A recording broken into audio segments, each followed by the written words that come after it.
Hello దోస్తులు, ఎట్లున్నారు? మస్తున్నారులే. ఈ వీడియో వచ్చేసి మంగళవారం రోజు మార్నింగ్ పిల్లల లంచ్ బాక్స్ వీడియో అండి. ఇంకా మంగళవారం రోజు పిల్లల లంచ్ బాక్స్ వచ్చేసి సోరకాయ కూర, వైట్ రైస్ అండి లంచ్ బాక్స్.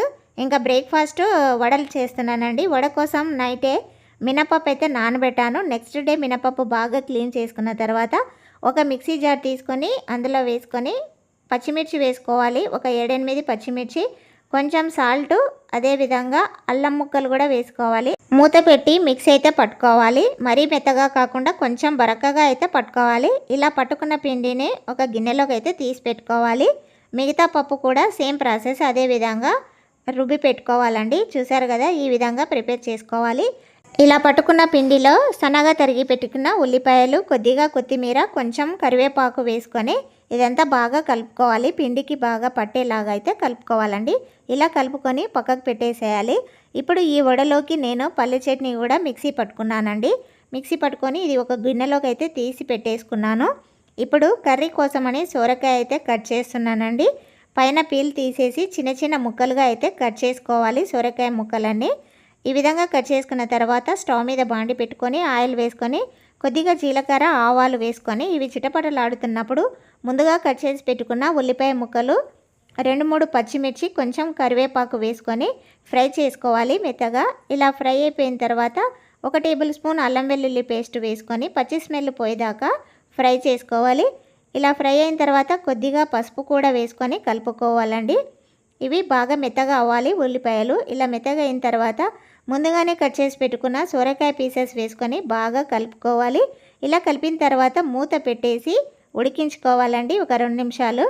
ఇలా 2 నిమిషాల తర్వాత మూత తీసి మరొకసారి ఇది బాగా కలుపుకోవాలండి. ఇలా కలిపిన తర్వాత ఒక 2 టమాటాలు కట్ చేసుకొని వేసుకొని బాగా కలుపుకోవాలి. ఇదంతా కలిపి మూత పెట్టి మరొక 2 నిమిషాలు అయితే ఉడికించుకోవాలి. 2 నిమిషాల తర్వాత మూత తీసి రెడ్ చిల్లీ పౌడర్ అయితే యాడ్ చేసుకోవాలి స్పైసీకి తగినంత. ఇలా వేసుకొని రెడ్ చిల్లీ పౌడరు పచ్చి స్మెల్ పోయేదాకా ఫ్రై అయితే చేసుకోవాలండి. ఇలా కలుపుకొని మూత పెట్టి 1 నిమిషం పాటు మగ్గించుకోవాలి. ఇలా మగ్గించడం వల్ల ఈ రెడ్ చిల్లీ పౌడర్ అనేది పచ్చి స్మెల్ రాకుండా ఉంటుంది. ఇలా మూత తీసి కలిపిన తర్వాత కొద్దిగా వాటర్ అయితే యాడ్ చేసుకోవాలి. ఒక చిన్న గ్లాస్ వాటర్ అయితే యాడ్ చేసుకున్నాను. ఇలా కలిపిన తర్వాత సాల్ట్ సరిపోయినంత వేసుకొని కలుపుకోవాలండి. ఇలా కలిపిన తర్వాత మూత పెట్టి మరొక 2 నిమిషాలు అయితే ఉడికించుకోవాలి. మరొక 2 నిమిషాల తర్వాత మూత తీసి ఇదంతా బాగా కలుపుకోవాలి. సొరకాయ ముక్కలు అయితే బాగా ఉడికిపోయాయి. ఇప్పుడు ఫైనల్గా ధనియా పౌడర్ కూడా వేసుకొని కలుపుకొని కొత్తిమీర కూడా వేసి బాగా కలపాలండి. సొరకాయ కర్రీ అయితే రెడీ అయిపోయిందండి. చాలా బాగా వచ్చింది. సూపర్ స్మెల్ వస్తుంది. టేస్ట్ కూడా చాలా బాగుంటుంది. ఇది రెడీ అయిపోయింది. దీని అయితే పక్కకు పెట్టేద్దాం. ఇప్పుడు బ్రేక్ఫాస్ట్ కోసం స్టవ్ మీద బాండి పెట్టుకొని ఆయిల్ వేసుకొని ఆయిల్ కాగిన తర్వాత వడలైతే ఇలా వేసుకోవాలండి. ఇలా వేసుకొని 2 వైపులా బాగా ఫ్రై అయిన తర్వాత వీటిని ఒక ప్లేట్లోకి అయితే తీసి పెట్టుకోవాలి. అన్ని వడలు ఈ విధంగానే ప్రిపేర్ చేసుకోవాలండి. చూసారు కదా, వడలు అయితే రెడీ అయిపోయాయి. ఇంకా పిల్లలకైతే లంచ్ బాక్స్ ప్రిపేర్ చేస్తున్నాను. వైట్ రైసు, సొరకాయ కర్రీ అయితే పెట్టేశాను పిల్లలిద్దరికి. ఇంకా ఎక్స్ట్రాగా పెరుగు కూడా పెట్టేశాను పాపకి. లంచ్ బాక్స్ రెడీ అయిపోయిన తర్వాత పాపకైతే తినిపిస్తున్నానండి. తినిపించిన తర్వాత పాపను రెడీ చేసేసాను.